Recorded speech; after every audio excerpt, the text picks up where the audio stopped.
श्री गोविंद प्रभु महाराज की जय।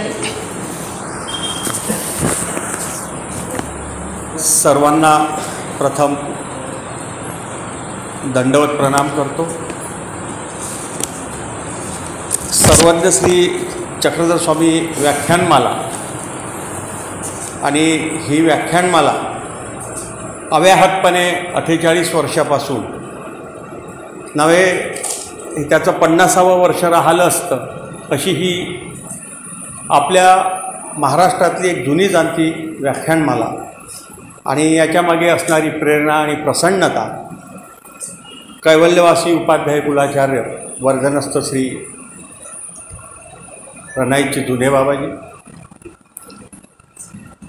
त्यांच्या प्रसन्नतेनं खऱ्या अर्थानं ही व्याख्यानमाला खंड न पडता आस्था गाय सुरू आहे। हे तुम्हा आम्हा सगळ्यांचंच भाग्य आहे। आजचा दिवस हा खऱ्या अर्थानं तुमच्या आमच्यासाठी सगळ्यांच्यासाठी हा भाग्याचा दिन आहे, सुदिन आहे। परमेश्वर अवतार म्हणून श्री गोविंद प्रभूंचा अवतार दिन आज संपूर्ण भारतभर, महाराष्ट्रातच नव्हे तर भारतभर आणि जिथे जिथे जगभर महानुभाव पंथीय विखुरलेले आहेत त्यांच्या घरोघरी मंदिरामध्ये हा आजचा अवतार दिन संपन्न होतो आहे। मी आपल्यासमोर तसं बोलू जाता ही घरची व्याख्यानमाला आहे। मी या व्याख्यानमालेचा विद्यार्थी आहे। मी बोलताना म्हटलं की मी या व्याख्यानमालेतून घडलेला विद्यार्थी आहे आणि या सगळ्या दृष्टीनं परमपूजनीय परमश्रद्धेय आदरणीय प्रातस्मरणीय वर्धनस्थ रनाईचे श्री मोठे बाबाजी यांच्या शुभचिंतनपर आशीर्वादानं मी तुमच्यासमोर उभा आहे। आजच्या या व्याख्यानमालेसाठी उपस्थित असलेले आणि ज्यांनी माझा सत्कार केला अशा आदरणीय श्रद्धेय तपस्विनी ब्रह्मविद्याशास्त्र निपुण आमच्या जयाताई बिडकर, त्याचप्रमाणे या मंदिराच्या संचलनामध्ये किंवा एकूणच आयोजनामध्ये ज्यांची धावपळ चाललेली असते असे माझे गुरुवर्य संतराज दादा बिडकर उपाख्य पुसटकर सर, तसेच माझे गुरुवर्य नाथोबाजी बिडकर या ठिकाणी उपस्थित आहेत। आमचे प्रभाकरराव खोपे काका, रमेशरावजी निमकर, बलदेवराव काका निंभोरकर, ही सगळी परिचयाची मंडळी आणि या मार्गातील सगळी तपस्विनी आया संत मंडळी आणि परिसरातून उपस्थित असलेला सगळा महिला वर्ग, उपस्थित सगळे नामधारक वासनिक आणि प्रबुद्ध असा हा सगळा श्रोतूवर्ग। खरं तर श्रीप्रभूवरती बोलणं हा विषय जितका आपल्याला वरवर सोपा वाटतो तितका तो सोपा नाही आणि सर्वज्ञ श्री चक्रधर स्वामींची आणि सर्वज्ञ श्री चक्रधर स्वामींच्या संबंधाने जे काही लीळा घडलेल्या आहेत त्या सगळ्या लीळांचं या पंचकृष्णांच्या संपूर्ण अशा प्रकारच्या तत्त्वज्ञानाचं या 10 दिवसामध्ये इथं आपण श्रवण चिंतन केलेलं आहे, मंथन केलेलं आहे आणि त्या श्रवण चिंतन मंथनातून हा इथला वासनिक वर्ग घडला। एखादा माझ्यासारखा जो नवशिका असेल, ही व्याख्यानमाला ऐकता ऐकता बालपणापासून ही व्याख्यानमाला ऐकत आलो आणि या व्याख्यानमालेचा विद्यार्थी म्हणून एक व्याख्याता म्हणून मी आज तुमच्यासमोर इथे उभा आहे। मला आठवते की अतिशय कठीण परिस्थितीत जुन्या लोकांनी ही व्याख्यानमाला सुरू केलेली होती आणि त्याला आज बळ मिळालेलं। चांदूरबाजारची व्याख्यानमाला म्हटलं की संपूर्ण महाराष्ट्रातनं नव्हे दिल्ली आणि पंजाबपर्यंत या व्याख्यानमालेचं नाव चालतं आणि त्या व्याख्यानमालेमध्ये बोलणं हे मोठी माझ्यासाठी अभिमानाची गोष्ट आहे आणि तेवढीच घरी बोलणं हे सोपं असतं कारण की ही घरातली व्याख्यानमाला सगळे घरचे लोक आहेत। एखादं दुसरं जर काही चुकलं तर ते पोटात घेण्याची घरच्या लोकांची प्रवृत्ती असते. तेव्हा मला तुमच्यासमोर बोलत असताना श्री प्रभुबाबांच्या विषयी बोलत असताना आपण नेहमी लक्षात ठेवलं पाहिजे की श्री प्रभुबाबांना हे सत्कार समारंभ काही आवडत नसत. श्री प्रभुबाबांची खावणीच तशी होती, परमेश्वराची खावणीच वेगळी होती.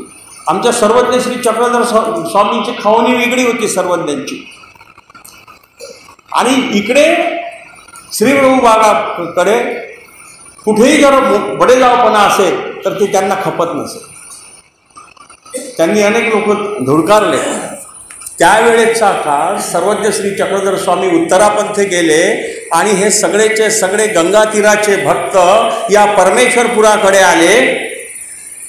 आणि परमेश्वरपुराकडे त्या अर्थानं आले की सासूर वासे सिनली तिये जेवी भेटे मावली आसो हे कैसी परी झाली रिद्धपूर देखलिया. स्वामींना देखील रिद्धपूरला यावंसं वाटलं. आमच्या महादायसाला देखील सगळ्या मार्ग मंडळीला घेऊन स्वामी उत्तरापंथ गेल्यानंतर रिद्धपूरला यावंसं वाटलं. नागदेवांना देखील 14 वर्ष भक्त मेळ्यासह मार्ग मेळ्यासह 14 वर्ष रिद्धपूरला परमेश्वरपुराला थांबावंसं वाटलं. काय कारण काय? वर साधा साधा वाटणारा वेडस गुणधर्म स्वीकारलेला हा म्हणजे आच्छादनीचा परदृश्य अवतार. परत अवताराची जी काही आपल्या याच्यामध्ये तत्वज्ञानानुसार आली आहे, मी त्याच्या फारशा खोलात जाणार नाही. परंतु अवर अशा प्रकारचा आच्छादला आणि हे या प्रकारचा हा जो अवतार इथं झाला फार काही फिरला नाही. सर्वज्ञ श्री चक्रधर स्वामी वाडोवाडी गेले, खेडोपाडी गेले, गल्ल्या बोळात गेले, आदिवासींकडे गेले, सगळ्या ठिकाणी फिरले. परंतु आमचे श्री प्रभुबाबा फारसे काही फिरले नाही.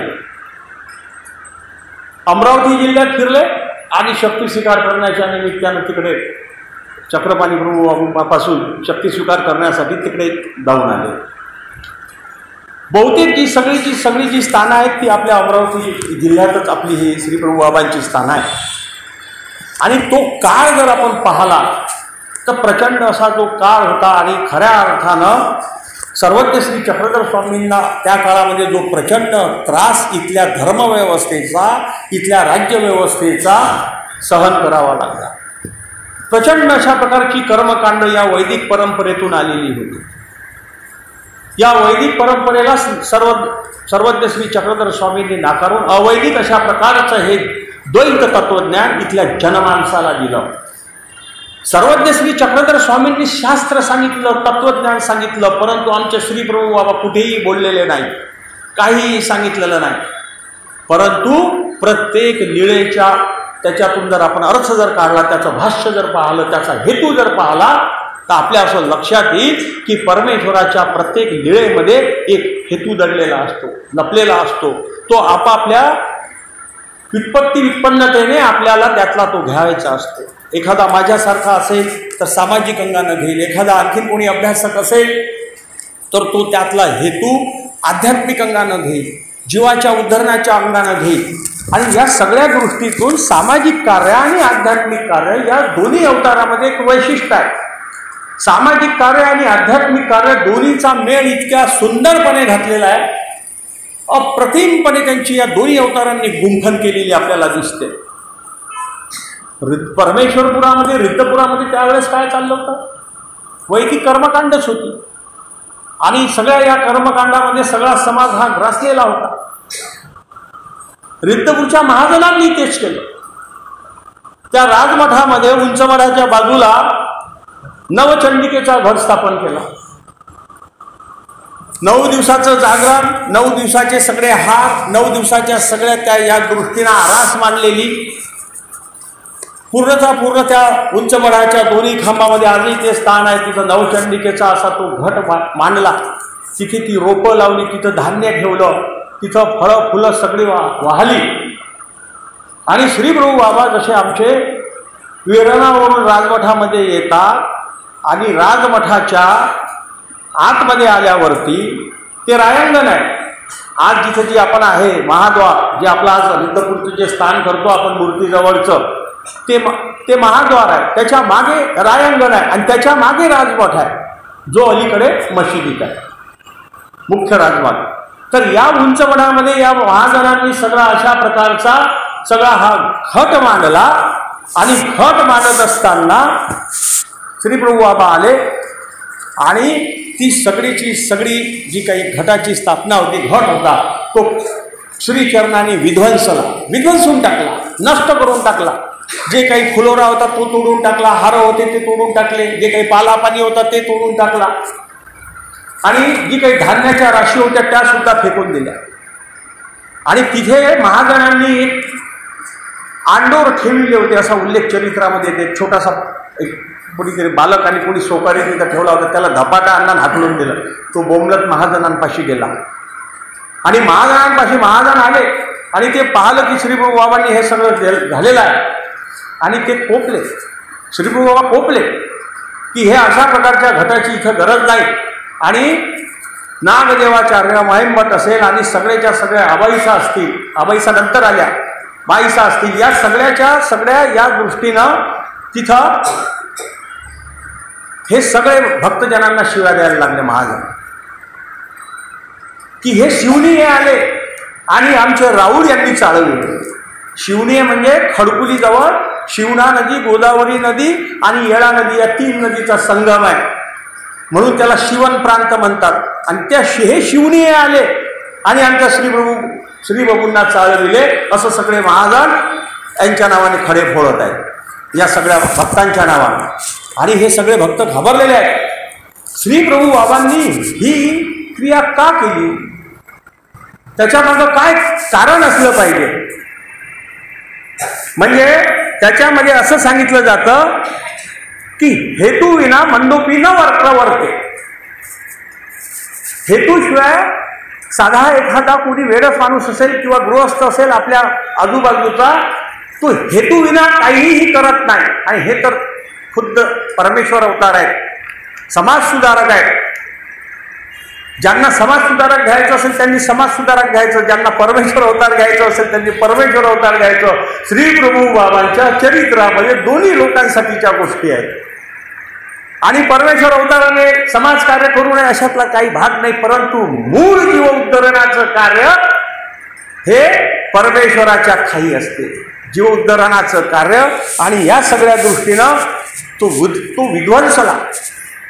आणि त्याच्या मागची ही भूमिका होती श्रीप्रभू बाबांची की ही सगळी जी काही कर्मकांड आहे आणि पाला पाणी आत तिथं सामर्थ्य आत, जिथं पाला पाणी होते आणि जिथं आपण काही वाहतो, पुष्प फलं वाहतो, म्हणजे मी हे अन्य राहतीसाठीच्या अनुषंगानं बोलतो, तिथं सामर्थ्य येतं. आणि या सामर्थ्याची प्रतिष्ठा दस्तूर खुद्द परमेश्वर अवतार असताना श्रीप्रभू बाबांना खपली नाही. आणि ती प्रतिष्ठा जर तिथं झाली असती तर त्याच पद्धतीचं आज राजमठामध्ये आपण जातो आहे आणि सगळी परमेश्वरी स्थानं आपण नमन करतोय, नमस्कार करतोय. तर ही प्रतिष्ठा टाळण्यासाठी खऱ्या अर्थानं श्रीप्रभू बाबांनी तो घट जो आहे तो विध्वंसला. अन्य भक्तीच्या मार्गातून खऱ्या अर्थानं जो काही सर्वज्ञ श्री चक्रधर स्वामींनी एकेश्वर भक्तीचा मार्ग दिला त्या मार्गाकडे तुम्ही आले पाहिजे. आणि तोच मार्ग आपला खरा मार्ग आहे, एकेश्वर भक्तीचा मार्ग आहे.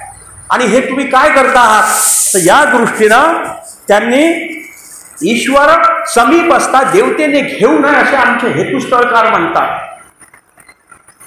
ईश्वर समीप आहे, तिथे आहे आणि देवतेचा आपण करू नये असं म्हटलं जातं. आता हा हेतू जर आपण आपल्या आजच्या याला लावला, आपल्या आजच्या जीवनाला जर लावला वैयक्तिक, तर आपण लक्षात घेतलं पाहिजे की देवाचा मार्ग, परमेश्वरी मार्ग हा खऱ्या अर्थानं मुक्तीचा, मोक्षाचा मार्ग आहे, मोचक आहे.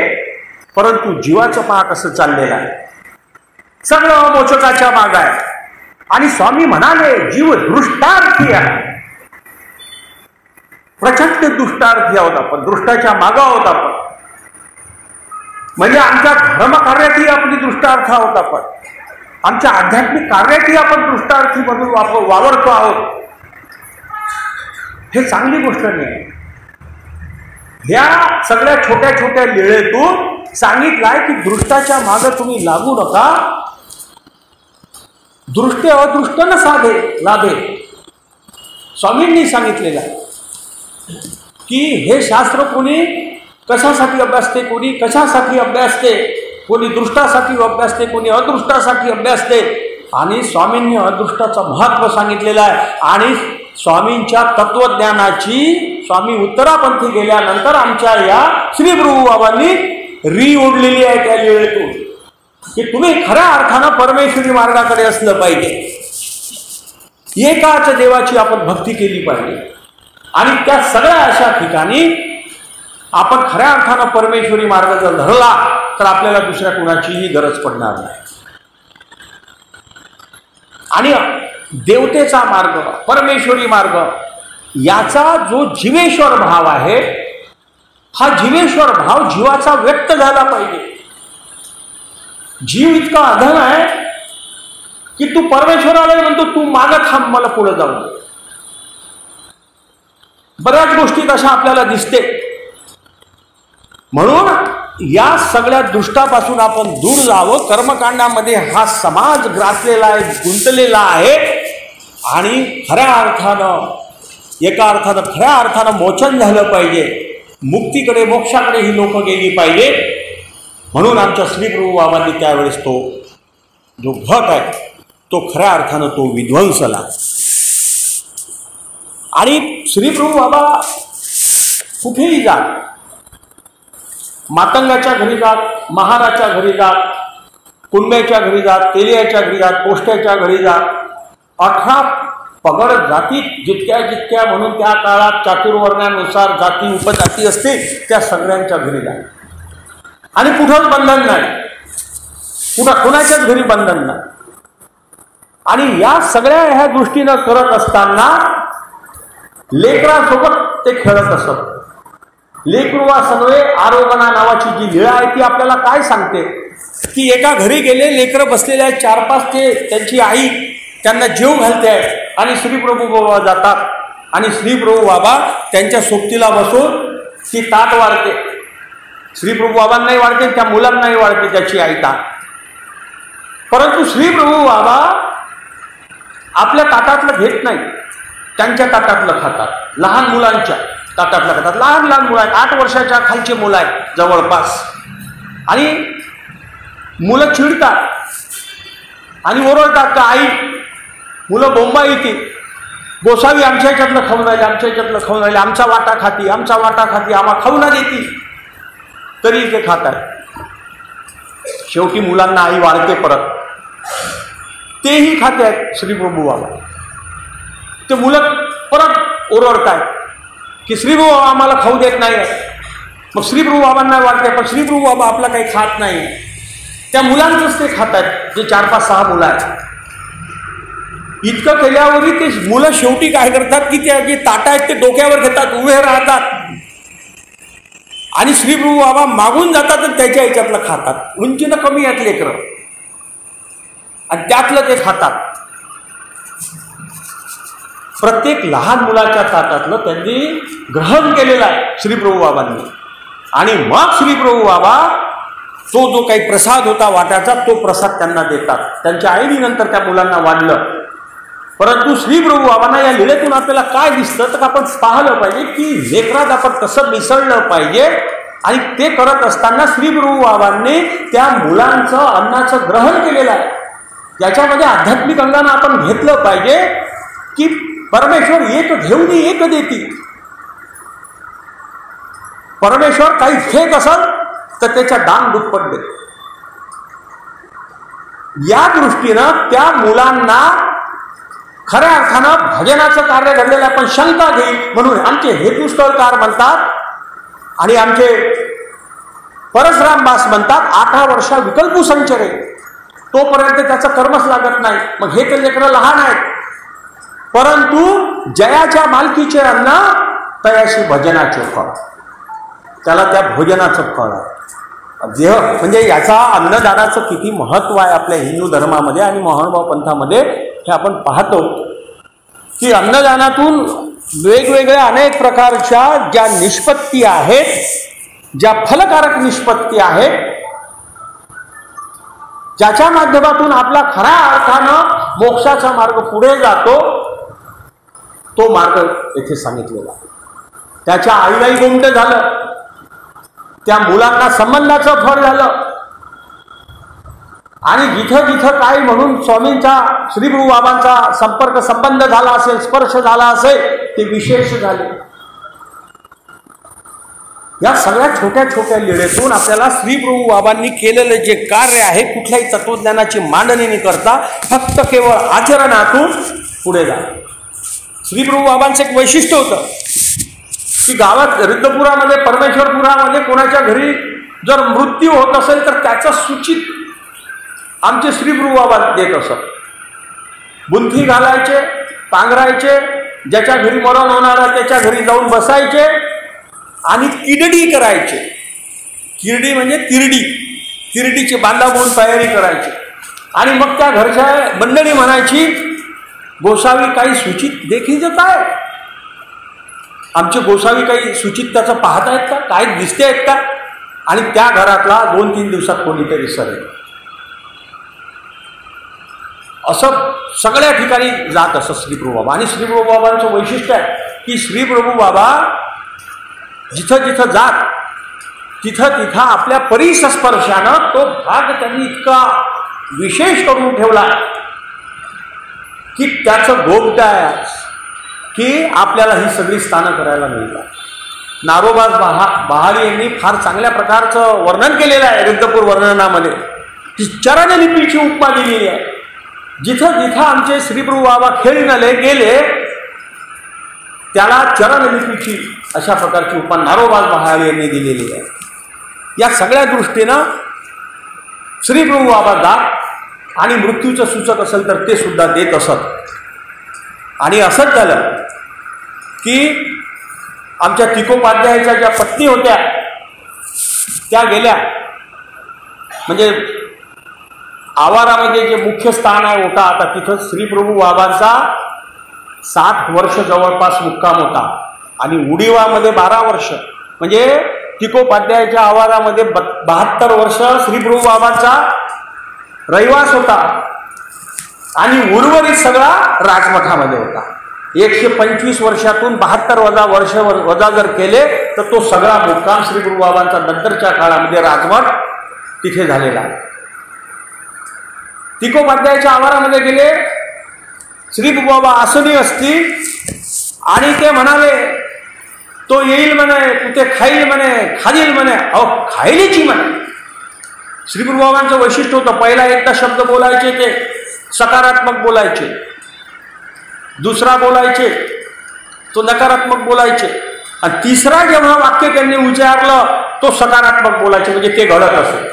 आणि च हा प्रत्यय लागायचा त्याला त्यांच्या वाक्यातून, बोलण्यातून. येईल म्हणे तो, खाईल म्हणे, ना खाईलीची म्हणे, अरे खाईलीची म्हणे. आणि त्या उक्तीनुसार तिथे तो सर्प आला आणि त्या तिकोपाध्यायांच्या पत्नीला तो चावला आणि ती सरली. अख्ख्या गावाला श्रीप्रभू बाबा, कुणी जर गावातला मातंग असो, महार असो, कुणी असो, महाजन असो, कुणीही सरलं, कुणीही वारलं तर श्रीप्रभू बाबा स्मशानावरती घेऊन जायचे. आता जे आळंदीचं स्थान आहे आणि शिनकरचं जे शेत आहे ते जुनं स्मशान आहे श्रीप्रभू बाबाच्या काळातलं. मोर्शी रोडला लागून जे काही इकडे आहे त्या काशी नदीच्या काठानं, आणि तिथं सुतक विहीर आहे. त्या सुतक विहिरीजवळ जायचे, आंघोळ करायचे. गावातला कोणी गेला का स्वतःच्या घरचा गेला असं समजून त्याचं सुतक फेडायचे, हे करा विधी घालायचे, खोलबुंदी घालायचे, ओल्या वस्त्रानिशी घरी यायचे, त्याच्या घरी बसायचे, आरोग्यरा व्हायचे. मग ते आमचे श्रीप्रभू बाबा जायचे. अख्ख्या गावासाठी श्रीप्रभू बाबा गेले, परमेश्वरपुरातल्या सगळ्या जीवासाठी गेले. परंतु हा खंतीचा जीव होता, ही तिकोपाध्यायाची पत्नी, हिला ओळगवलं नाही, हिला गेले नाही. तिला पोचवण्यासाठी स्मशाना श्रीप्रभू बाबा गेलेले नाही, कारण का हा प्रचंड खंतीचा जीव होता. कारण की तिने ती खंती पूर्वजन्मीच्या अनुषंगानं, पूर्वसंस्कारानं ती जोडलेली होती. आणि सर्प का चावला तर त्याचंही हेतुस्थळकारांनी सांगितलेलं आहे की सर्पाच्याच निमित्ताने आला. म्हणजे आपल्या जीवनाचं आपण लक्षात ठेवलं पाहिजे की जे वर्तमानात आपण असतो, आपला वर्तमान भविष्य घडण्यासाठी मोठ्या प्रमाणात कारणीभूत असते. आणि वर्तमानात जे आपण आहोत, आज जे काही सुख दुःख भोगत आहोत, त्याला जो आपला काही काळ आधीचा येऊन गेलेला आहे, भूतकाळ होऊन गेलेला आहे, तो जबाबदार असतो. म्हणून जीवाला तिन्ही काळाची सांगड घालता आली पाहिजे. आमच्या सर्वज्ञ श्री चक्रधर स्वामींनी तेच सांगितलं आणि श्री प्रभू बाबांनी तेच सांगितलं, आपल्या आचरणातून सांगितलं की तुम्ही आज जर दुःख भोगत असाल, हे मरणाचं दुःख भोगते आहे, ही तुकोपाध्यायाची पत्नी गेली सरली, त्याला कारण आहे. तिने देखील साप मारला होता, हेतुस्थळकार म्हणतात. आणि त्या सापाच्या देहाभिमानीनं नंतरच्या काळामध्ये या सापाला तिथं चेष्टकत्व करून पाठवलेलं आहे. मुद्दा थोडा आध्यात्मिक आहे, समजून घेतला पाहिजे. सगळेच लोक या व्याख्यानमालेमध्ये आध्यात्मिक अंगाने नाहीत, मला माहिती आहे बाबाजी, परंतु काही गोष्टीचं इथे वास्तविक वर्ग आहे की आपल्यासोबत असं घडते तर का घडते, त्याचं चिंतन मंथन आपण केलं पाहिजे. या सगळ्या लीळेतून आपल्याला ते चिंतन मंथन जे आहे ते आपण पाहिलं पाहिजे. श्री प्रभू बाबांचा हा आच्छादनीचा परदृश्य अवतार मग अवर कसं पाहिलं, परंतु ना अंग असे तयाचे. हेतुस्थळकार म्हणतात की श्री प्रभू बाबा सगळं पाहू शकतात, सगळं पाहत असत, ना अंग असे तयाचे. पराचंही पाहायचं आणि अवराचंही पाहायचे. ते सगळे मनुष्याचे देहाचे काही जे लेप असत ते देखील, आता हे पाहणं देवतेचं काम आहे, परंतु परमेश्वराच्या ठाई सामर्थ्य काही कमी असेल, सगळं सामर्थ्य परमेश्वराच्या ठाई असते. या सगळ्या दृष्टीनं या सगळ्या काही ज्या लीळा असतात त्या आपण पाहिल्या पाहिजे. म्हणून परमेश्वराचं ईश्वरित्व जे प्रकट केलेलं आहे ते ईश्वरित्व आपण समजून घेतलं पाहिजे. अन्यत्र आत ते ईश्वरी आत, जे अन्यत्र आहे, सगळ्या अन्य याच्यामध्ये आहे, अन्य देवतांमध्ये सामर्थ्य जे असेल ते काही परमेश्वरात नाही. अन्यत्र आत ते ईश्वरी आत, परंतु ईश्वरी आत ते अन्यत्र नाही. जे ईश्वराजवळ जो मार्ग आहे मोक्षाचा, खऱ्या अर्थानं या मोचक होण्याचा, तो मार्ग परमेश्वराजवळ आहे. या सगळ्या लीळेतून आपण एक अभ्यासून त्याच्या हेतू, त्याच्या लीळा त्या आपण पाहिल्या पाहिजे. त्याच्यातून एक चिंतन मंथन केलं पाहिजे की आपल्या आयुष्यासोबत सध्या काय घडते आहे, माझ्या दुःखाला बीज कारण आहे, हे आपण समीकरण जोडलं पाहिजे. सुखफळं भेटत असतील तर त्या सुखफळालाही मीच कारण आहे, हेही आपण जोडलेलं पाहिजे. आणि परमेश्वराकडे वैशिष्ट्य आहे, आमच्या श्रीप्रभुवाकडे अनार्जितही देतात. जे जीवाकडे नाही, जीवानं जे कमावलेलं नाही ते सुद्धा देतात. ही तर परमेश्वराची लॉटरी आहे. कर्मनाश करत असताना किंवा या सगळ्या दृष्टीने विचार करत असताना परमेश्वराची कणव एखाद्या जीवाने जर मिळवली तर खऱ्या अर्थानं परमेश्वरी कणवेचा लाभ त्या जीवाला कसा मिळतो हे श्री प्रभू बाबांनी अनेक लीळातून सांगितलेलं आहे, अनेक लीळातून सांगितलेलं आहे. पाखाला बालक पांघरुणे ही लीळ आपल्याला काय सांगते? छोट्या छोट्या लीळा आहेत. लीळे मागचा गर्भिता अर्थ आपण समजून घेतला पाहिजे. राऊळ माय राऊळ बाप असं ती त्या बालकाची आई म्हणाली. पाणी आणायला बिचारीला जायचं होतं आणि राऊळ दिसले आणि राऊळ हा लेकराशी सांभाळा तुम्ही, मी हेलाभरी पाणी आणीन. हेलाभर म्हणजे घडीभर, आपलं काय म्हणतो त्याला आपण, भरणाभर हे पाणी घेऊन येतो मी.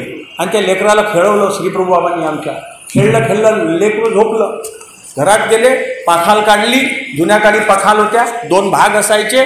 एका आसीवरती त्या बालकाला निजवलं, दुसरी त्याच्यावरती लावून दिली आणि श्रीप्रभू बाबा निघून गेले. ते तिकडून आली पाणी घेऊन. श्रीप्रभू बाबाही कुठे नाहीत, आजूबाजूला पाहतो तर लेकरूही कुठे नाही आणि घरात जाऊन पाहते तर कुठंच काही नाही. शेजार साहिल्या ते विचारले, शेजारच्या मित्र जे काही मैत्रिणी आहेत तिला विचारलं, आणि ते मैत्रिणींनी घाबरून दिलं. हे काय श्री प्रभू बाबा वेडे पिशे, ते अडी घालती का विहिरी घालती, अडीत टाकून देतील किंवा विहिरीत टाकून देतील, तू कशाला लेकरू दिलं श्री प्रभू बाबा जवळ. ती जेव्हा घरात आली तेव्हा हे लेकरू पाखाली मस्तपैकी लिहिलेलं होतं, पण तिला देखील श्री प्रभू बाबांच्या विषयी विश्वास होता बघा. आणि ती बोंबावली, तिला वाटलं का लेकरू गेला, आता मेला आहे लेकरू. परंतु जेव्हा तिनं ते लेकरू उचललं, आनंदभरीत, लेकरा झोपेतच आनंदानं हसत असतात, तेव्हा त्या लेकराला वर उचललं तेव्हा ते झोपेत हसत होतं लेकरू. म्हणजे हे आपण लक्षात घेतलं पाहिजे की श्री प्रभू बाबांनी विश्वास दिला, माणसाला इथल्या विश्वास दिला आणि संबंध दान दिला आहे. संबंधाचं फळ आहे, ज्या जड वस्तू असतील त्याला संबंधाचं फळ दिलेलं आहे, संबंधाचं हे दिलेलं आहे, संबंध दिलेला आहे. आपण आज विशेष करतो, स्थान करतो, आमच्या परमेश्वरी ईश्वरत्वाचा, शक्ती निक्षेपाचा तिथे संबंध आहे, म्हणून ते आपण करतो. सकृत सेविके असं आपण म्हणतो, म्हणूनच आम्ही ही सगळी स्थानं करतो. आता उद्या रिद्धपूरला सगळी बरीचशी मंडळी जाणार आहे. हे जेव्हा जेव्हा आपण स्थानाच्या भेटी करतो तेव्हा या लीळा आपण तिथं आठवल्या पाहिजे. त्या लीळेमागचा लीळार्थ काय आहे, गर्भितार्थ काय आहे, आणि तो गर्भितार्थ नुसतं श्रवण भक्ती नाही करायचे. व्याख्यानमालेतून अलीकडे जो काही येणारा जो वर्ग आहे हा श्रवण भक्तीचा भाग आहे. श्रवण भक्तीतून आपले अधिकार निघतील, परंतु पुरुष प्रयत्न दैवाचे सहाय्य पुढे पुढे जात जात आपल्याला घरी थोडं वाचनही केलं पाहिजे, काही सिद्धांती काढलं पाहिजे. हे देखील आपल्याला सर्वज्ञ श्री चक्रधर स्वामींनी अनेक गोष्टीतून सांगितलं. या सगळ्या दृष्टीनं त्या बालकाला संबंधाचं फळ झालं, परमेश्वराच्या अंगावर तो खेळला. त्या लेकराच्या मायलाही संबंधाचं फळ झालं. या नात्या निमित्ताने श्री प्रभू बाबांचा तिच्याशी स्पर्श झाला असेल. मुलांच्या बाबतीत तर श्री प्रभू बाबांच्या खूप मजेशीर लीळा आहे. हे सासू सुनेची विहीर किंवा बऱ्या ज्याला केशव नायकाची विहीर म्हणतात, जुनी केशव नायकाची विहीर, आता सासू सुनेचं विहीर असं नाव आहे तिचं. विहिरीमध्ये पोहत असत श्री प्रभू बाबा. श्री प्रभू बाबांना कासोटा, तळ्यात जाऊन पोहत. श्री प्रभू बाबांना तो कासोटा असायचा आणि पोरं यायचे, पोरं आपले बाकी शेला पागोटे काढून ठेवायचे आणि नंगे पुंगे आपले त्या विहिरीत पोहायचे. आणि श्री प्रभू बाबांनी अनेक विद्यार्थ्यांना, अनेक मुलांना पोहणं शिकवलं. ते लहान मुलं त्या आमच्या श्री प्रभू बाबांचा कासोटा पकडायचे आणि ते कासोटा पकडून पोहायचे. आणि श्री प्रभू बाबा त्या मुलांना दाबायचे, त्या पाण्यात बुचकाळणी द्यायचे, दाबून ठेवायचे आणि पोपटे बोंबायचे. अहो रावलो मी मेलो, रावलो मी मेलो, गेलो गेलो, बुडालो मी, बुडालो मी, असा सगळा तो कल्ला करायचे पोरं. पण श्री प्रभू बाबांचा कासोटा त्यांच्या हातात असायचा. ज्याच्या हाती श्री प्रभूचा कासोटा तो तरला आणि सगळ्या मुलांना पोहणं शिकवलं. आणि श्री प्रभू बाबा एक दिवस बसते आहेत विहिरीवरती. पहा, या लीळेच्या मागं आपण पाहिलं पाहिजे की काही गोष्टी अशा असतात. श्री प्रभू बाबा कलंडले, विहिरीत पडले. तिकडे माहीमभट्ट आहेत बाजूला, बरोबर ना? माहीमभट्ट आहे, नागदेवाचार्य आहेत, आमचे भट्टोबास आहेत. आणि ते विहिरीत पडले, ते कसे तरी आपलं करून राहिले मुद्दा. आणि श्री प्रभू बाबांना हे विहिरीच्या बाहेरून आड्यातून पाहून राहिले. पण तू नागदेवांची नाही हिंमत झाली ना माहीमभट्टाची हिंमत झाली तर विहिरीत उतरून श्री प्रभू बाबांना बाहेर काढायची. म्हणून श्री प्रभू बाबा म्हणतात, अहो मेली जाय जाय म्हणे, तुम्ही काय खोडी असती तर आली असती म्हणे, विहिरीत उडी टाकली असती म्हणे, स्त्री असू नये, तुम्ही काय लावता. हे पहा, हे तर मोठी माणसं होती माहीमभट्ट, नागदेवाचार्य. पण जीवाचं अधमत्व या ठिकाणी आपण आपल्या जीवाला ताडून लावलं पाहिजे. एखाद्या आता त्यांना परमेश्वर अवतार त्यांनी अनेक मुलांना पोहणं शिकवलं आणि ते स्वतःच विहिरीतून बाहेर आले. श्री प्रभू बाबा यांच्या मदतीविना आले, त्या दोघांच्याही मदतीविना ते बाहेर आले. सर्व जाणताय. श्रीप्रभू बाबांचं वैशिष्ट्य आहे, चरित्राचं वैशिष्ट्य आहे. जाणून नेनती, सगळं जाणतात पण काहीच न नेण्याचा, काहीच न जाणवण्याचा, काहीच न हे समजण्याचा भाव आणतात. नेनती हे वैशिष्ट्य आहे श्रीप्रभू बाबांचं. म्हणून आपल्याला असं वाटतं की वेडेपिशे अवतार आहेत आणि या वेडेपिशा अवतारांनी काय त्याचं हे करायचं. वेडेपिशेच अवतार त्यांना त्यावेळेस हे म्हणायचे. परंतु महाजनांपासून सगळ्यांना माहिती होतं की कशा प्रकारचं या प्रकारचं आपल्याला हे लक्षात घेतलं पाहिजे. त्या केशवाचं मंदिर आहे भैरव बुरुजाच्या खाली, आता स्थान नाही आहे. केशवाचं मंदिर होतं. केशवाची मूर्ती आता अस्तित्वात नाही, त्याचे विशेष केले आपण. विचारचिरा होता राजमठाच्या समोर, आताच्या गेटसमोर, ती फुळू आपण विशेष करून टाकले. 60 मोठे दगड होते श्रीप्रभूच्या काळात राजमठाच्या समोर. ते दगड असते आज तर अधिक बरं झालं असतं, पण ते विशेष आपण नेले. आता अलीकडे चाललेलं आहे, काही लोकांना रुचणार नाही माझं हे वक्तव्य, परंतु फोडू अशा प्रकारचं जे चाललेलं आहे ते चुकीचं आहे. जे आहे ते जायचं. मला तुम्ही सांगा, आता विचारचिरा आहे तिथं, ठीक आहे, तिथं काही ना काही अस्तित्वात आहे, विशेष आहे, पण तोच जर असं कल्पना करा बरं का, तोच जर विचारचिरा जर आज अस्तित्वात असता तर किती हृदयगाम्यता किंवा कशा पद्धतीची प्रसन्नता आपल्याला पावली असती. आजही प्रसन्नता आहे, तो विषय नाही. हा जीवाचा जो काही भाग आहे हा आपण समजला पाहिजे. आणि त्या केशवाच्या मंदिरात, हे केशवाचं मंदिर इकडे भैरव बुरुजाच्या खाली मनोज कडूचं घर आहे, कडूचे घर आहेत तिथं, तेवढ्या दरम्यान ते केशवाचं मंदिर होतं. आणि त्या केशवाच्या मंदिराच्या बाहेरून सॉरी चालली आमच्या श्रीप्रभू बाबांची. आणि हे पाठशाळा, वेधशाळा होती. राजमठापासून जो रस्ता सरळ तिकडे गेलेला आहे पुढे वर, त्या साईडला निरंजन दादाच्या घराच्या, केशव नायकाच्या घराच्या जवळ पाठशाळा होती. आणि श्रीप्रभू बाबांची सॉरी आलेली आहे. आणि पोरं श्रीप्रभू बाबांची मोठी कधी मजाही घ्यायचे आणि श्रीप्रभू बाबा मुलांची मजा घ्यायचे. मुलांचे लाडके होते श्रीप्रभू बाबा.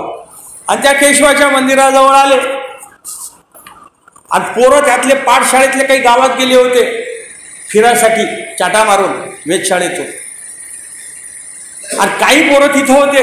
आणि जसे गोसावी आले, श्रीप्रभू राऊळ आले आणि राऊळाला कडी कुलूप लावून घेतलं, कोंडा लावून घेतला आणि आमच्या श्रीप्रभू बाबांना कोंडून टाकलं मुलांनी. आणि मोठा गलका केला, आम्ही राऊळ कोंडिले, राऊळ कोंडिले. तिकडून येणारे जे बाकीचे दोस्त होते पाठशाळेतले ते आले इकडे. कारण म्हणे का बोंबा इथं नाही, आम्ही राऊळ कोंडिले, राऊळ कोंडिले. हा राऊळ कोंडिले, अरे मी आताची हातबटी उलटून आला असे. आणि तिथं श्रीप्रभू बाबाचं खेळ क्रीडा करून राहिलेले आहे. हे अष्टमहासिद्धीचं सामर्थ्य आहे. दुष्ट सामर्थ्य काही देवतेकडेच आहे. अष्टमहासिद्धीचं सामर्थ्य हे परमेश्वराकडे आहे.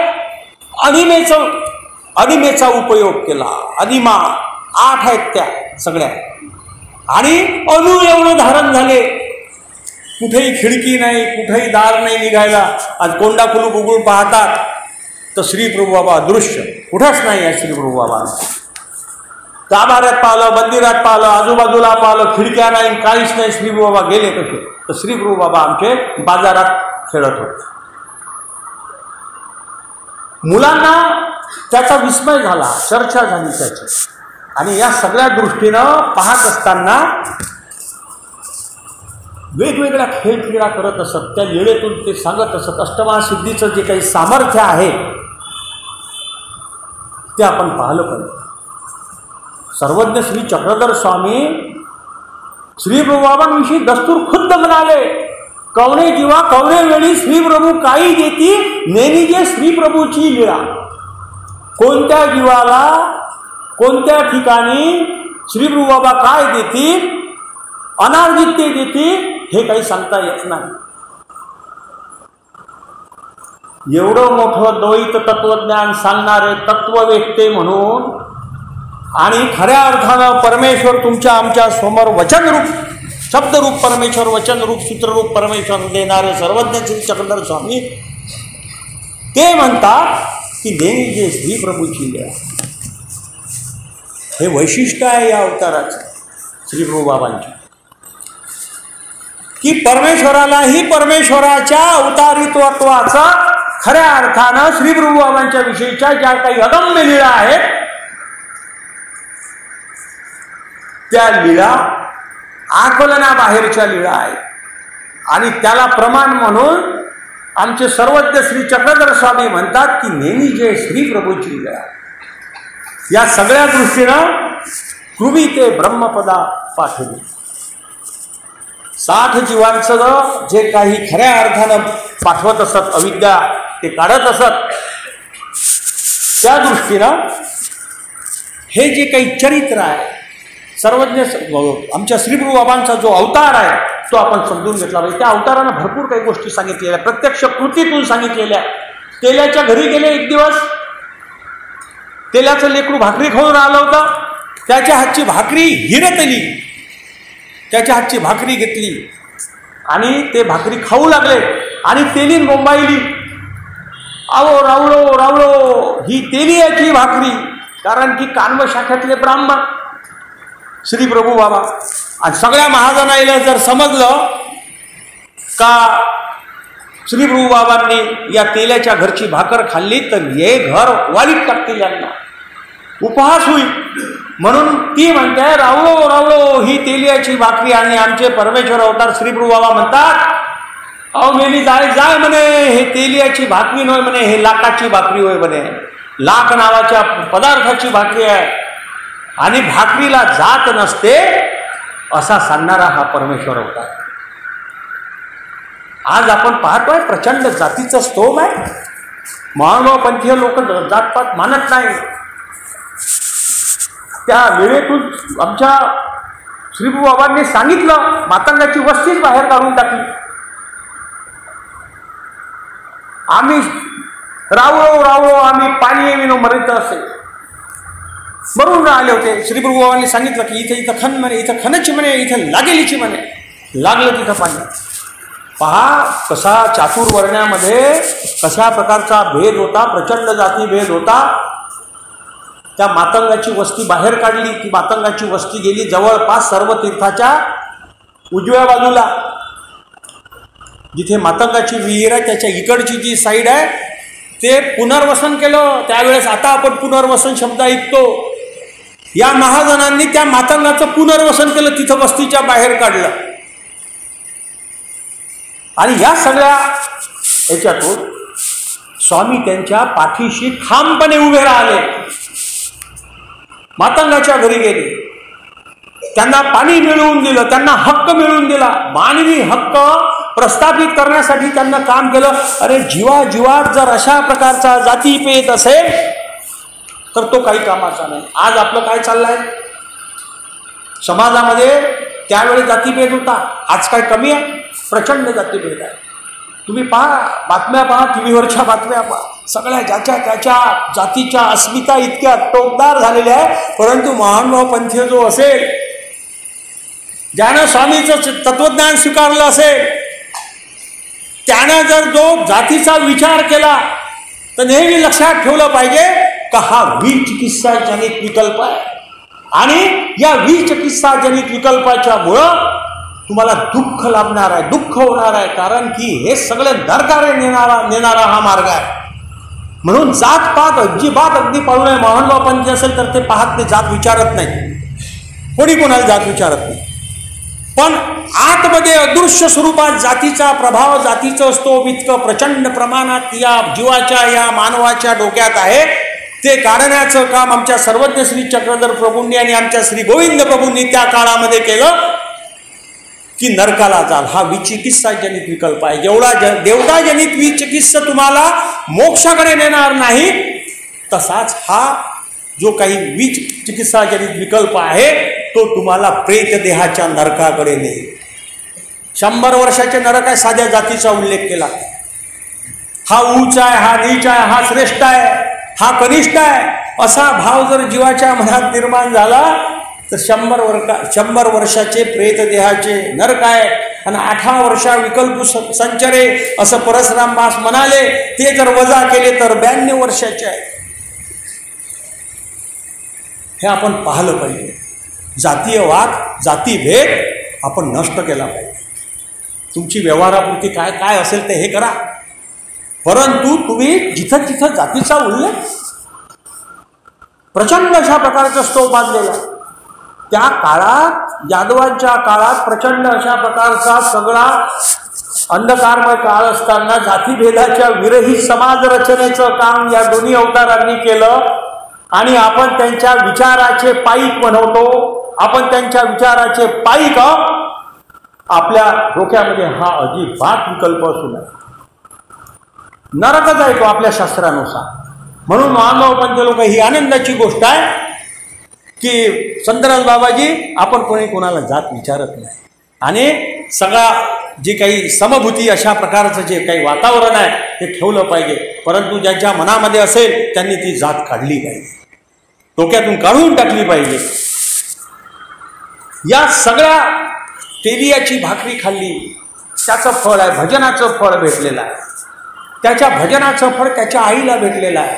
हे मुलं जरी लहान असतील आणि तिथं संबंध झालेला आहे, त्या संबंधाचं किंवा तिथल्या स्पर्शाचं गोमटं, दर्शनाचं गोमटं या सगळ्यांना लाभलेलं आहे.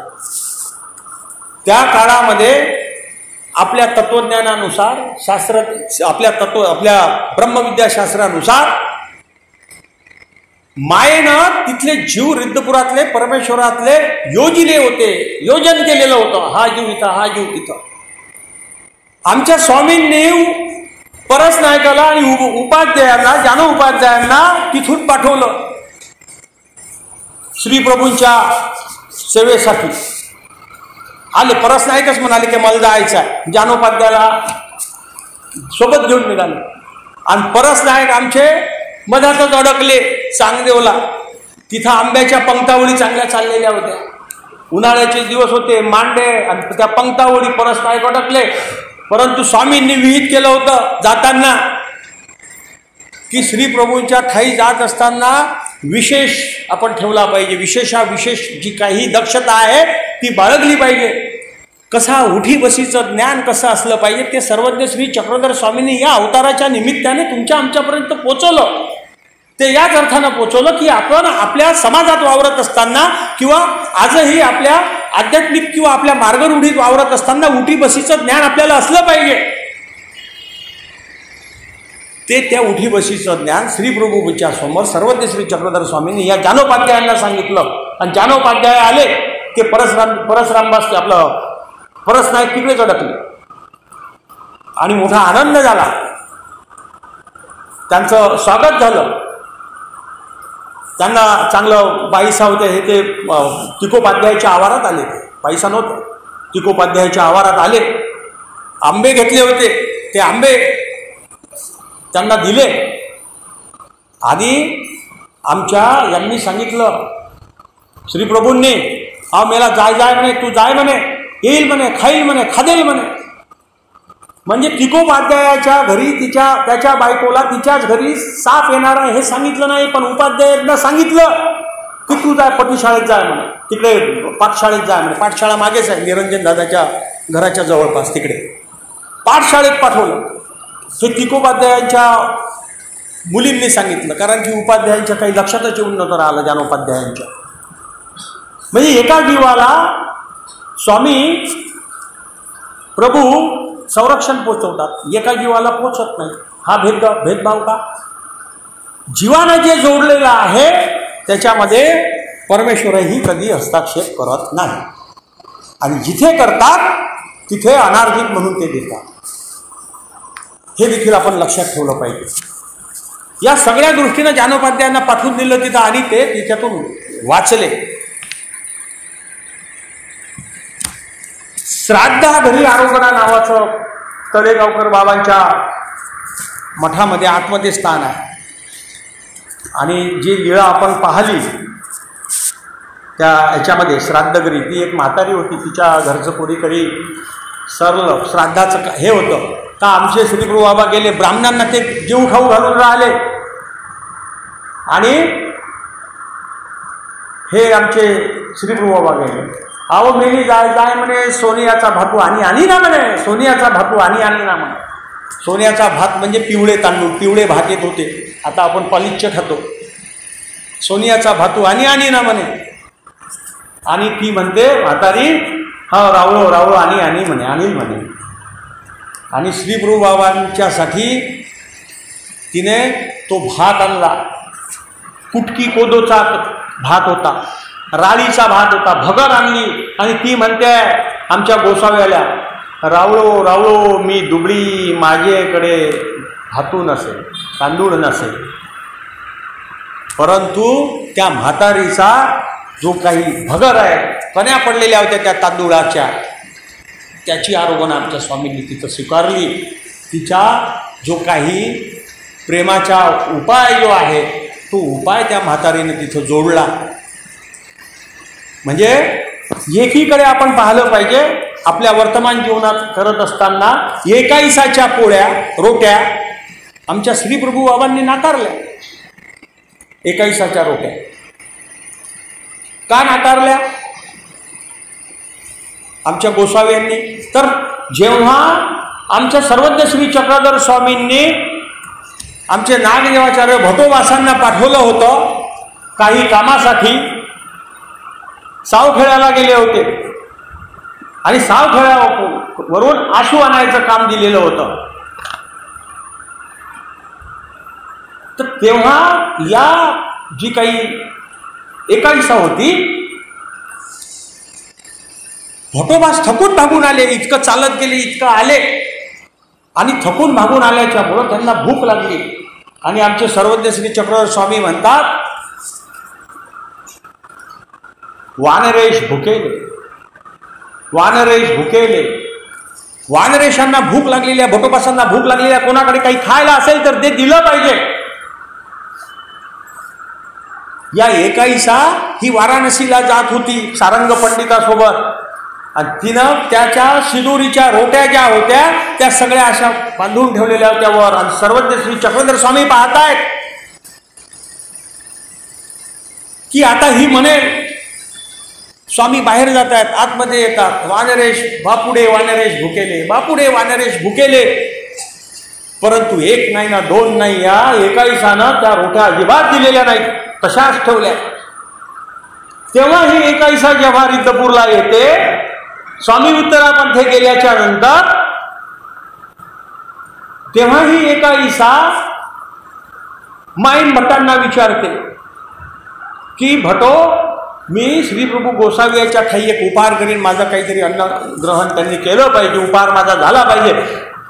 माईन भट्ट नागदेवाचार्याचं नाव घेतात आणि नागदेवाचार्याजवळ जातात. तर नागदेवाचार्य म्हणतात का ते बाईसा जाणे, आबाईसा जाणे. आणि आबाईसा सांगते यांचं नाव, त्यांचं नाव. तिच्या रोटीच्या, तिच्या उपहाराच्या संपर्कात, म्हणजे पहा कसं असते की कोणीही तिचे उपहार घडावे किंवा त्याचं अन्नदान किंवा जे काही असेल, ती आरोगणा आमच्या श्रीप्रभूंना झाली पाहिजे असं ह्या तीनही लोकांना वाटलेलं नाही. तीनही लोकांना वाटलेलं. मग तिनं देमाईसाला मदतीला घेतला आणि देमाईसानं त्या सोजीच्या रोट्या केल्या आणि त्या आमच्या पटीशाळेच्या ह्याच्या समोर त्या रायांगणात तिथं ताट वाढला आणि त्यांच्या श्रीप्रभू बाबा पाहून आले. त्या रोट्या पाहिल्या, उलटून पाहिल्या, पलटून पाहिल्या, एकावर एक दोन सोजीच्या पोळ्या होत्या. हे नव्हे म्हणे, हे नव्हे म्हणे, हे नव्हेची म्हणे, काढून टाकल्या. आणि त्या रोट्या त्या सगळ्या राजमठाच्या बाहेर जाऊन बाहेर फेकल्या.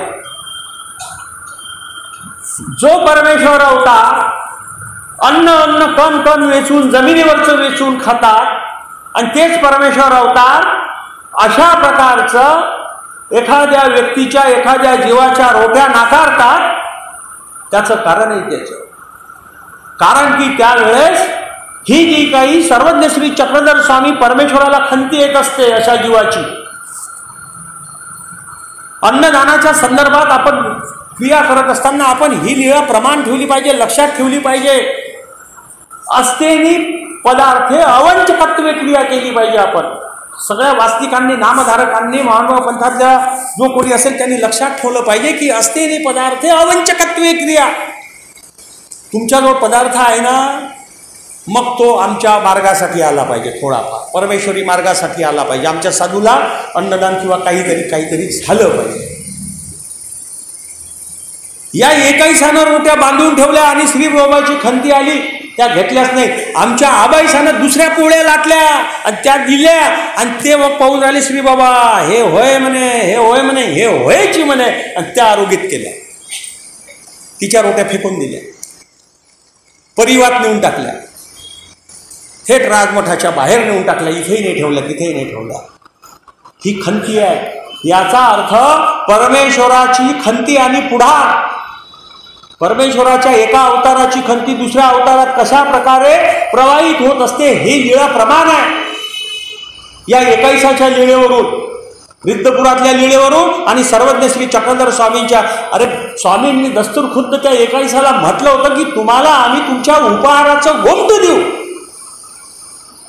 ती इतकी अगदी का ते उपहाराचं गोमत सोडून त्या दृष्टपराच्या मागं लागली. माझं पोट उद्याच्या प्रवासात माझं कसं होईल हे तिनं पाहिलं.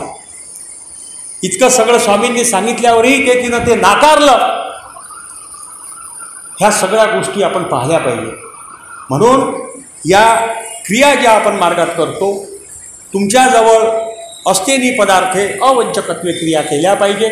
तुमच्याजवळ 100 रुपये असतील तर 5 रुपये खर्च करा, पण मार्गासाठी आणा.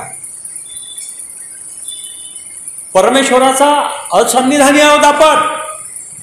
परमेश्वर नाही आहे, पण वचनरूप परमेश्वर आहे, क्रियारूप परमेश्वर आपल्यासाठी शेष आहे. तो आपण केला पाहिजे. म्हणजे परमेश्वर नाही, मार्ग जोडा, कणव जोडा, पण परमेश्वराची कणव जोडण्याचा हा जो मार्ग आहे आपण तो पाहायला पाहिजे. मसोची निनी नाही, बंधन तोडा.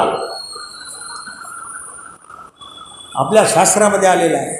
त्या बैलांचं बंधनाचं, बैलांच्या दर्शनाला जे गोमत दिलेलं होतं त्याचं वसोचं जे बंधन तोडलेलं आहे ते बंधन आपल्याला तोडायचं आहे. आणि त्या बंधनासाठीच्या या काही क्रिया असतात, परमार्गीच्या क्रिया असतात, त्या क्रिया आपण अवंचकत्वे केल्या पाहिजे. नाही नाही नाही नाही नाही नाही तिथं एवढ्या रुपयाचं द्यायचं काय काम आहे? 500 रुपये ती भागलं असतं, 200 रुपये ती भागलं असतं. अरे तुमच्याजवळ सुबत्ता आहे, सामर्थ्य आहे तर द्यावे. हे सामर्थ्य तुमचं नाहीच आहे, हे परमेश्वराच्या कृपेनं तुम्हाला मिळालेलं सामर्थ्य आहे. तेव्हा व्यवहार सांभाळून तुम्ही दैवराटीच्या क्रिया करा. असं नाही आहे लुटून द्या म्हणून. अस्तेनी पदार्थे, आमच्या भाष्यकारांनी फार चांगल्या पद्धतीचं त्याच्यावरती भाष्य केलेलं आहे. अवंचकत्वे, तुमच्याजवळ काही थोडाफार पदार्थ असेल तर त्यातलं तुम्ही परमार्गासाठी काढलं पाहिजे, समाजासाठी काढलं पाहिजे. नुसतं स्वार्थी म्हणून, अप्पलपोटे म्हणून जगू नका, हे आमच्या सर्वज्ञांनी आणि आमच्या श्री प्रभुबाबांनी सांगितलेलं आहे. इथं प्रचंड अशा प्रकारचं आपण स्वार्थीपणा पाहतोय. जिकडे तिकडे स्वार्थीपणा आपण आपला लावतोय. सर्वज्ञ श्री चक्रधर स्वामींच्या संदर्भात बोलत असताना आणि श्री प्रभुबाबांच्या संदर्भात बोलत असताना एक लीळा आणखीन मला घ्यावीशी वाटते. 2 लीळा घेऊया आणि मला वाटते बाबा की आपल्याला 8 वाजता संपावं लागेल. या सगळ्या दृष्टीनं देवता हात वेनेसी येणे, म्हणजे रिद्धपुराला 4 आणि 5 दारं होते, 4 दारं होते. उत्तरील दार म्हणजे जे हबीब वकील साहेब आहे त्यांचं घर. पूर्वेल दार म्हणजे पूर्वेकडचं सुमंत्रा देशमुखांचा वाडा, तिथे एक दार होतं त्या काळामध्ये. दक्षिण दार म्हणजे सर्व तीर्थाच्या मागचं मातंगा विहिरीच्या त्या पदात तिथे त्यावेळेस दार होतं. आणि वाकीवेश, जेव्हा आमचे सर्वज्ञ श्री चक्रधर स्वामी जेव्हा इकडून खराळ्या मार्गे आले, बाईसा होत्या, चांगल्यावर होते, हंसराजा होत्या, तर तेव्हा या खराळा मार्गे मालनदेवी मार्गे आले, त्या वाकीवेशेतून आल्या. आणि या वाकीवेशीतून येत असताना बाईसा पुढं पाठवलं होतं. वाकीच्या बाजारातून वस्त्र घ्यायला सांगितलेलं होतं. तुम्ही पुढे जा. हंसराजाला आणि बाईसाला पुढे पाठवलं. चांगदेव भट आणि आमचे स्वामी मागून आले. तेव्हा आमची आळंदीजवळ तेवढ्यात आले, वाकीवेशीतून आले तेव्हा स्वामी रिद्धपुरामध्ये. पहिल्या वेळेस जेव्हा स्वामी आले तेव्हा उत्तरेच्या दारातून आले, देऊरवाड्यावरून आले, हरिपाळ देव म्हणून आले आणि हा चक्रा चक्रा होय म्हणे शक्ती स्वीकार दिला, शक्ती स्वीकार केला शेंगूर बुड्डेच्या निमित्ताने. एका परमेश्वर अवताराकडून दुसऱ्या परमेश्वर अवताराकडे हे परमेश्वरत्व कशा प्रकारे प्रवाहित होत असते ती शेंगूर बुड्डे लीळा ही प्रमाण आहे. आणि उत्तरेच्या दारातून ते आलेले आहेत. त्यावेळेस सर्वज्ञ श्री चक्रधर स्वामी एकूण 3 वेळा जवळपास रिद्धपुरात 3 वेळा आलेले आहेत. घोडाचिडी शिष्याच्या निमित्ताने उद्विग्न होऊन म्हणजे अहोरात्र चालत आमचे सर्वज्ञ श्री चक्रधर स्वामी आले. पूर्वेलदारानं आले आणि त्यावेळेस रिद्धपुरात आलेच ते 20 दिवस दाबिरीला मुक्काम होता. आमच्या श्रीप्रभू बाबांनी पाठ ठोकून पिवळ तळोलीला सांगितलं, शांत केलं. सर्वज्ञ श्री चक्रधर स्वामींना शांत केलं. आणि रोज आमचे सर्वज्ञ श्री चक्रधर स्वामी रिद्धपूरच्या वेशीवरती या पूर्वेल दारावरती भेटीला यायचे आमच्या गोविंद प्रभूंच्या. 20 दिवस मुक्काम सर्वज्ञ श्री चक्रधर स्वामींचा भैरवगुरुजावरती आहे. या सगळ्या दृष्टीनं त्याचा भूगोल आणि इतिहास पाहत असताना, तपासत असताना आपल्याला असं दिसेल की परमेश्वरपुरामध्ये प्रचंड अशा प्रकारचं अणु आणि रेणू तिथल्या गोमट भरलेला आहे. आमचे वाकी वस्त्र आणलं, वाकीवरून आणलं आणि त्या तिकोपाध्यायाच्या आवारामध्ये श्रीप्रभा बसलेले आहे. सर्वज्ञ श्री चक्रधर स्वामी 3 दिवस वस्त्र दाखवलं, वस्त्राची पूजा करतो, ओळगवतो असं सांगितलं. दस्तूर खुद्द सर्वज्ञ श्री चक्रधर स्वामींच्या वस्त्राचा नकार 3 दिवस दिला श्री गोविंद प्रभू बाबांनी. आणि मग 4थ्या दिवशी दक्षिणेली पटीशाळे चरित्रात उल्लेख आहे त्या आवारातच तिथे श्री प्रभू बाबांना असं आसन आहे आणि आमचे सर्वज्ञ श्री चक्रधर स्वामी घुटण्यावर टेकतात.